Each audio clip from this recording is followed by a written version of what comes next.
do something. Hey guys, how's it going? We're live. Like that. Hilarious. Just what's up, everybody? It is Tuesday, August 19th. Cory was spilling our secrets behind the scenes. And oh, God.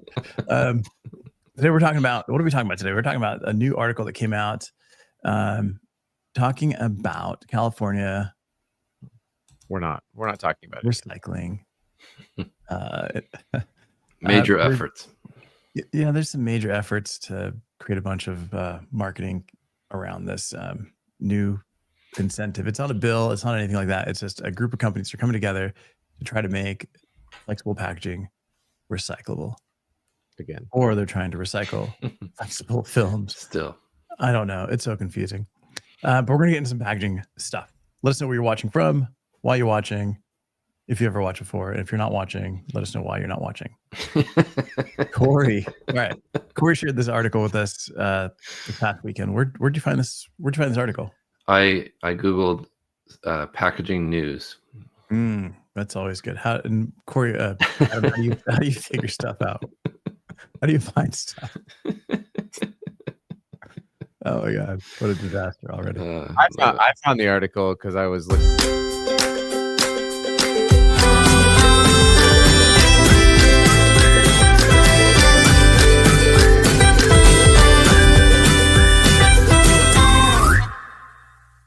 That's why Cory's neighbor has a restraining order against me.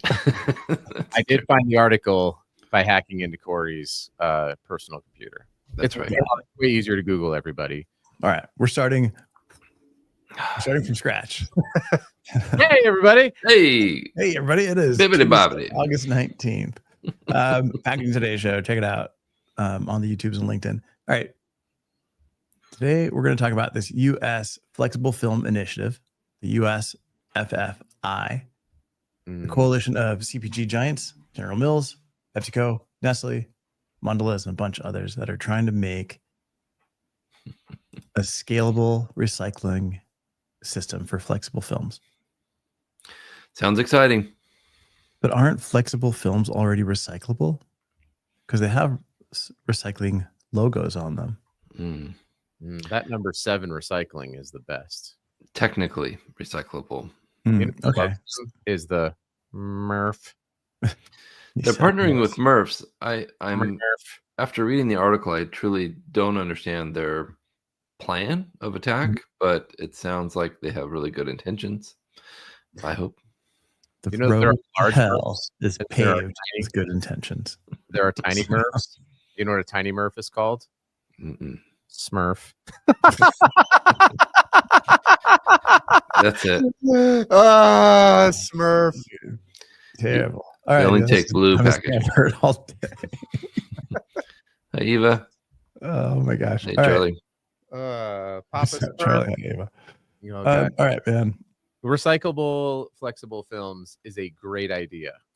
Wait. But before you get to that, Cory, you said something. You said it's technically. I don't recall. Recyclable.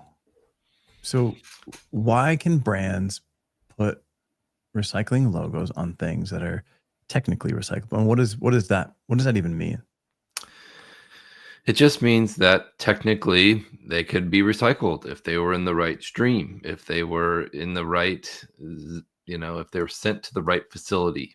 There are facilities that can technically recycle these things and turn them into other things, or more often than not, downcycle or upcycle, depending on how you look at it. Grind them up and turn them into, plastic wood or things like that. These things are very multi-layer material, very difficult to break apart. And so oftentimes they're just ground up and turned into other things. Well, there's also chemical recycling, right? So, if some polypropylene gets in the PP stream, then it can be chemically recycled into more PP, usually. But the collection for the PP is difficult. Because the sorting mechanisms at most of these MRFs for curbside recycling, I would say it's probably disingenuous to say that flexible films.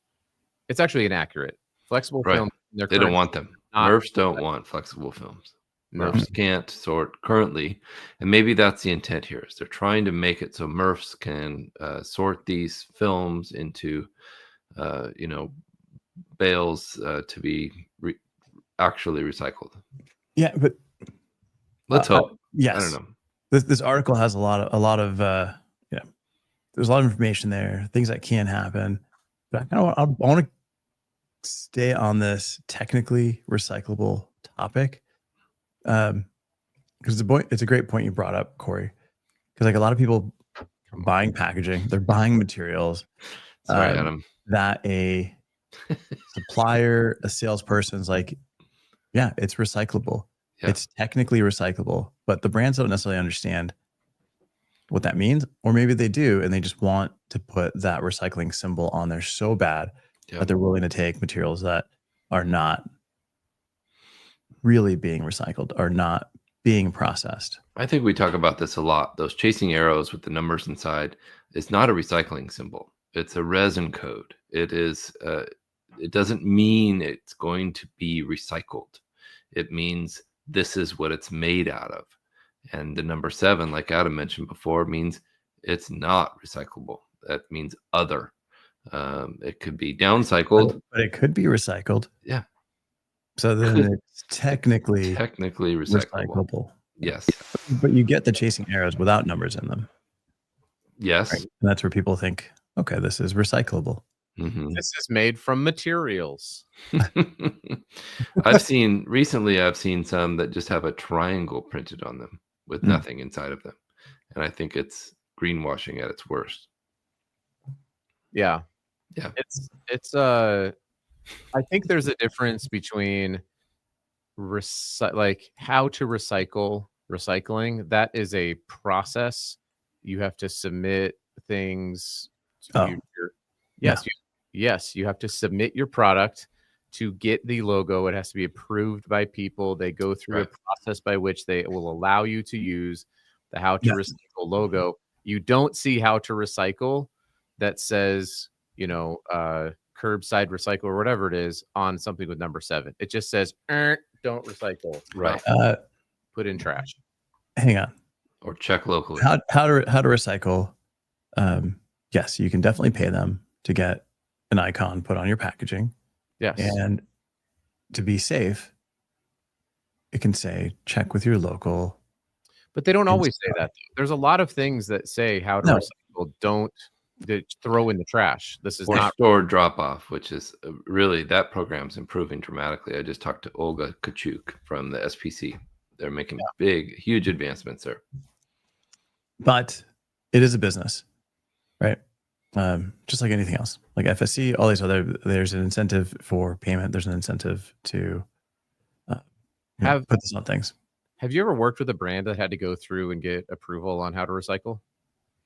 I've worked with a lot of brands that have gone through either that or are looking to manage their supply chain through like FSC, or they're looking to manage like, even further supply chain through like EUDR. I mean, there's a lot that goes into it, but as a brand, if you want to have a how to recycle logo on there, if you want to be able to put something on there, your materials don't have to be recyclable, right? Like it can be that it's recyclable in one area, but you don't have control over where all your materials go. I've got a ton of packaging in my pantry that says, don't recycle the interior, for the exterior, call your local municipality, but it's got a how to recycle logo. I just think that it's that's actually true about all recycling. Check locally is true about everything. Like I can't recycle glass here, with the exception of like paper. Yeah, but you can put that on anything. You can put that on number 7. I mean, the point is, I do think that how to recycle does as good a job as any organization of having a process by which you have approval, because they will put on there, they will decline it. They will say, no, if you want to put our logo on it, it has to be this non-recyclable logo. That's your choice. I've had that happen to numerous brands because of, especially within the flexible packaging space, which is what we're talking about, is they don't qualify to have a how to recycle unless it's a monomaterial, PE monomaterial that can qualify for a store drop-off program. Then it's clean and store drop-off. All other flexible packaging that I've seen gets a with how to recycle, and so they just stop sending it to them because they can't get the logo on there. It won't even say check locally. It'll just the logo's on there, but it's not. Again, it's like a resin code. It's an information system.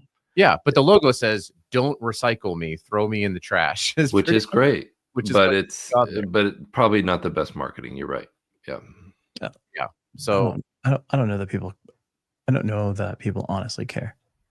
Yeah, it's possible. Yeah, unfortunately, consumers. The brands care, and the reason why the reason why the USFFI or USFFI is in place isn't because necessarily of consumers, it's because of legislation. Yes, that's point 2. This is compliance and legislation. This isn't marketing and branding any longer, which I applaud. I'm like, good. We should have legislation around this stuff to stop people from putting whatever they want to put on their packaging. I totally agree. They get sued by the FTC, green guides. Maybe they don't. Maybe they can lawyer up. Now it's like you have to pay taxes. But the reason they're doing this is not to avoid people from putting recycling symbols and to avoid miscommunication. The reason they're putting this on here is, what is it, Adam? What's that legislation in California? It's SB 54. And so I was at it was at Pack Expo in Chicago. There was a panel of people, and I asked this of the gentleman from General Mills, and I said, do you guys read SB 54 in its current state? Yeah, Jonathan's correct. USFFI and how to recycle are not connected. So we were. Thank you. So Evelio's right. We were drawing it. Yes, you're always right. But I did ask about flexible packaging and how they read the bill, and they said in its current form, we think that mixed material flexible packaging is going to be banned in the state of California. To a public group of people, I was like, oh my gosh, right. And so I believe this is being formed in order to help create structure around recycling of flexible packaging so that it can qualify with Cal Recycles. Now, people like Jonathan Quinn, Marku Alexander, and the folks of the U.S. Plastics Pact can probably speak to this a lot more eloquently than any of us 3 knuckleheads can. But that's my understanding of U.S. USFFI. Did you just call us knuckleheads? I called you a knucklehead and all your shenanigans. Say shenanigans again. Hey, Farva. Great. No, it's crazy. Like, yes, it's great marketing. They're putting this together. It looks like it's amazing, but the reason they're doing it, there's a financial reason to do this. It isn't out of the goodness of their heart, and it's not for. Well, there's not a replacement for multi-layer films yet for everything. It's just not there yet. We're not ready for these laws to take place and to stipulate, hey, we can't use this material. Otherwise, like we've talked about many times, you won't be able to ship certain kinds of food. It won't last long enough. You won't be able to ship it to certain areas of the world, where it needs a year-long shelf life to survive. Yeah, I mean, the reality of this thing is there's a ton of different companies that are coming together because it's a benefit to them, which is great. It's a coordinated effort to make this thing happen. There's a ton of money that's going to be invested in this, but it requires a ton of infrastructure in order for this to work. Yeah. Right. So if it's going to be store drop off, what are they going to do? Are they going to TerraCycle this thing? Is it going to cost you more as a consumer? Like, where does that cost come from?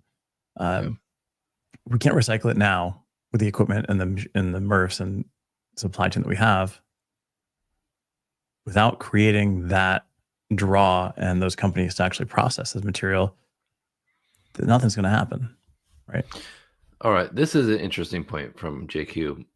multi-layer films is not the problem. It's multi-material films. And that's a great point, because oftentimes you can have multi-layer films that are made from the same material.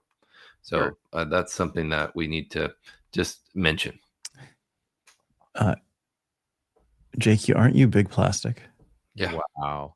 I do always find it that like we've been preaching, for example, like reduce, then reuse, then recycle, right? Mm-hmm. And so the plastic industry largely reduced the amount of plastic that was needed when they put it into a flexible film that has greatly reduced the amount of plastic. And then it's like, no, but now it's not recyclable in its current state. And so therefore, and it's like, so wait, so we did the thing, we created this pretty incredible material, honestly, that's lightweight, that can protect the product, that has barrier properties. We've done, it's really pretty powerful what flexible packaging does. And then it's like, no, but now let's demonize it. And the alternative is more material, more weight, more plastic. Thicker, single. You have to make it more rigid, to use more carbon, to do the same thing, and now it's recyclable, so we're good. It's like, that's let's take another step back to JQ's comment. Right, so multi-layer films, not the problem. Multi-material. So give me an example of the difference there. Well, you can have multi-layers of polyethylene, and they're different makeups of material. They're different. They orient them differently to make them stronger, to provide flex in different directions. But oftentimes what we see in the market is... And that would be multi-layer. That's multi-layer. And that would be a mono material still. Yes. Okay. Whereas multi-material is the problem, where it's several different kinds of material glued together in a way that well, you need those oxygen transfer rates, and you need those water vapor layers. You need all of that stuff. Like what kind of materials are you talking about? Aluminum, foils, different polyethylene, polypropylene, styrenes, even these things can be guarantee that it will never get recycled. By all those. And maybe this has been helpful for at least people in the paper industry, is if you take a corrugated box and you've got 3 layers on the paper, and they're all the same material, so good, mono material. If you were to replace the outside layer with plastic, just printed plastic and laminated to the fluting, and then the fluting was made out of foil, pure metal, and the inner was paper, you would have a non-recyclable box. Because it's not going to go through the paper recycling. It's all been glued together. Right. Same thing in plastic. Yeah. So just looking at a couple comments here. Just taking a step back. We've got Sharon Jorgensen asking if you've tried Ovaltine. You guys tried rich chocolatey. I don't know what is this? Ovaltine is a let me pull it up here. I actually thought it was said Ovaltine. I was like, I did too. Yeah. No, it's an alternative packaging material designed primarily to extend the shelf life of fresh food. I don't know that this is here in the US. It's mineral-based material primarily composed of, so it's calcium carbonate and other natural materials. Yeah. Usually, anytime I see calcium carbonate, I think plastic. Not that calcium carbonate is plastic, but it requires plastic to bond it together. Right. What I have seen in the past. Yeah. So I've heard mixed things about that stuff. Yeah, I've not used the Ovaltine in particular, but I've used calcium carbonate packaging in the past, and that stuff sounds great, looks great until you kind of dig in, see the plastic. Not saying that Ovaltine does, but and then that stuff breaks down pretty quick. So within like 6 months of being in a warehouse, that stuff starts cracking, becoming weaker, just because exposure to air. Like that's the whole point. Like it kind of breaks down. That's such a good point. Some of these alternatives have shelf lives, which is something that as packaging professionals we need to be aware of, and we need to let our clients know. Yeah, but I guess there's some like cheese products, special grocers are using this stuff I like to cheese. replace like wax paper and like deli wrap. So kind of cool. I mean, definitely go check it out. It's not fully compostable or biodegradable, but it does reduce plastic use. So definitely cool stuff. I'll have to dig into that, Sharon. Thank you. By the way, I would like to report coffee cheese in the Peak House is not catching on. I've tried various cheeses. I enjoy it. The rest of the family, we're not so much Colombia anytime soon. I'm just letting you know. So you forgot the hot sauce. Dude, you gotta do mozzarella or a queso fresco. And for anybody that's listening, Adam tried the highly regarded Colombian delicacy of putting a nice white cheese, mozzarella, for example, into your piping hot cup of coffee, and then eating it when you're done. It was so good. I thought it was great. It grosses out everybody else in my family. They're like, disgusting. And I'm like, it's just dairy and coffee. We literally do this with cream and milk. Yeah. It's just a different form of dairy. And I think it's wonderful and delightful. So Evelio was right. Was it recyclable or no? It recycled through my body and then dude wipes at the end. Let's all right. So we got John Gregory's, even though Adam, what to say? It says, even for those brands that can use a monomaterial PE flexible pouch for their products in order to get the how to recycle logo unpacked, the bigger issue, in my opinion, is that it still requires consumers to do the work, clean the pouch, save it, store it, return it to a store, and who then needs to collect it and return to some recycling center that will accept it. Of course, yeah, it's a process. So is all of recycling. Hey, no process. You still have to clean out your recycling. Like you can't just take your rigid plastic that has food, crapped all over it, caked all over it, and throw it in. Actually clean your recyclables? Like in the comments, do you actually do you Great question. Scrape out all the peanut butter? Do you run it through like hot water to get all the stuff out of there? Do you if go through the What's that? I put them in the dishwasher. If I don't clean it, you put your trash in the dishwasher? My empty peanut butter jars, yeah. And then I put them in the recycle bin. I think you get grease all over the inside of your Oh God. It's delicious. Yeah. Yeah, I do. We clean out the things to be recycled because it's a problem to just put food into. So the point is the store drop off is literally like a bit of a step further, but you just go back to the same grocery store that you always go back to. Like we just have bags that we collect. And then when we go to the grocery store, like we do almost every week, we take the bags and we put it in the bin. It's not hard. I was watching a TikTok influencer say how she has, her name was Evelio. No, wait, look at all these people coming in here. We got. She was saying how she has to remove the labels from her glass containers for recycling. That's pretty ridiculous. If you've ever seen how glass gets recycled, you don't have to take the labels off. Yeah, but consumers don't know where to stop. Yeah, it's either all or nothing, man. Yeah, John, I'm with you. Good point. I'm not saying that they do, and therein lies part of the issue is that people say like, oh, this is a big problem, we want to do it, and then the majority of people don't. Hey, Fred. A lot of things. What's up, Fred? What's up, Chris? Chris. Yeah, rinsing it out is one thing, but spending 5 to 10 minutes or more scraping off the labels on the outside, it's just people aren't going to do that. Yeah, I scrub it. I remove the labels. I put it through my shredder. I process it, and then I actually just I sell the pellet. Is what I do. Don't you have a baler? Yeah, in your backyard. It's named Christian Baler. Yeah, listen, I mean, the recycling infrastructure is going to be inherently broken because it requires people to do things.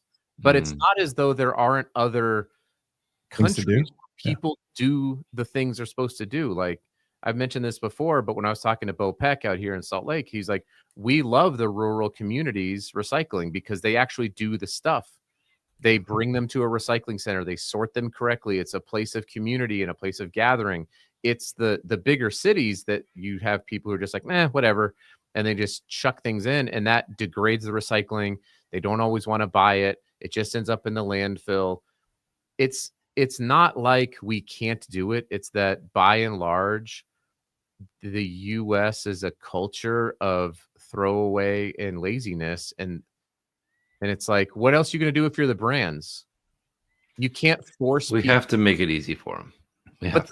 But what I'm saying is there's not really if you make it easy culture and laziness. If you're a brand, it's like you put it in recyclable or whatever the type of material it is. You say it's store drop off, and then people complain. You put it in rigid packaging. It's like, I don't want to clean it out. You put it in, metal packaging, and it's whatever that problem is. There's aluminum now, micro aluminum in my ball. I don't know what it is. but there's like, all right. So brands, I know there was some condiment companies that were, lining the inside of their bottles with something, I don't know, PFAS or something. And then like everything inside just kind of clumped up, and it left zero contaminants on the inside of the bottle when it was completely empty. Like it, like usually you tip over your ketchup bottle and you squeeze it, and then by the time you're done, you still have like, the inside's still red. You have to rinse it out. Like they came out with a coating that would go in there, and you would just dump it, and everything came out like it looked disgusting. But we got John Greger here. What do you got, John? I've said this before. I have shopping bags in my car, and I forget to bring them into the store. Yes. Yeah, but it's not like these things. I guess my point is, like, in general, if you're sitting in the seat of the brands, and it's like, well, the problem is the consumers don't know what to do with it. It's like, but there's literally no material that exists today on planet Earth outside of like 24 karat gold. And Tom Zaki talks about that in the future of packaging, right? Leave it to your home robot. Thanks, Pops. There's not a material out there that is widely used, that is cost effective, that we can use for packaging, that is, quote, simple and always effective. Like, you can't just put everything in paper. You put it in ice. It actually drives me crazy when people are like, well, let me point out all the problems with recycling. And it's like, yeah, but what's the answer for the brands? I'm suggesting gold packaging from now on. I think it'd be amazing. Pure gold. But who's gonna fork over the 5 Bitcoins in order to have a deodorant container? It's worth it. So Chris makes a great point here. Recycling is easy at home if you're washing and processing everything at home. What do you do when you travel? That's a very good point, Chris. I actually find it easier when I travel. And the reason is usually when I travel, most places have more bins that are like 5-star. You got a 5-star hotel in Europe, and it's super easy. Well, yes, the butler recycles it for me, which is nice. Yeah, Jeeves and Milan. After he feeds me, wipes my mouth, then he like processes it for me. So it's easy. And the Italian robot comes to the room and sorts it all. It's amazing. That's right. Bellissimo. No, great stuff, guys. Appreciate it. Good show. Do recycle and do research your materials. If you're buying packaging, find out what the materials are. And just because a supplier, salesperson is telling you, yeah, this is recyclable, it could be technically recyclable, but doesn't mean it's going to get recycled. Yeah. And I always go back to this example that I share with my clients. I talked to a coffee company. They had these killer boxes. It was really nice. Had all the FSC recycling labels, all the icons on there. And I'm like, dude, you can't recycle this stuff. And they're like, no, it's fully recyclable, blah, blah, blah. I'm like, show me where it says that this stuff can get recycled. And they sent me this MSDS, and it had all of the processing, all of the testing for the material had been done in Turkey, where the materials get incinerated with gravy. Turkey. So because they were incinerated in that particular place, then yes, technically it was being recycled. That's how they make chicken 65. So I don't know. It's crazy stuff. Make sure you do your own research. Appreciate you guys in the comments. Keep commenting today. Thank you all. We appreciate you. Thank you guys. You're my favorite.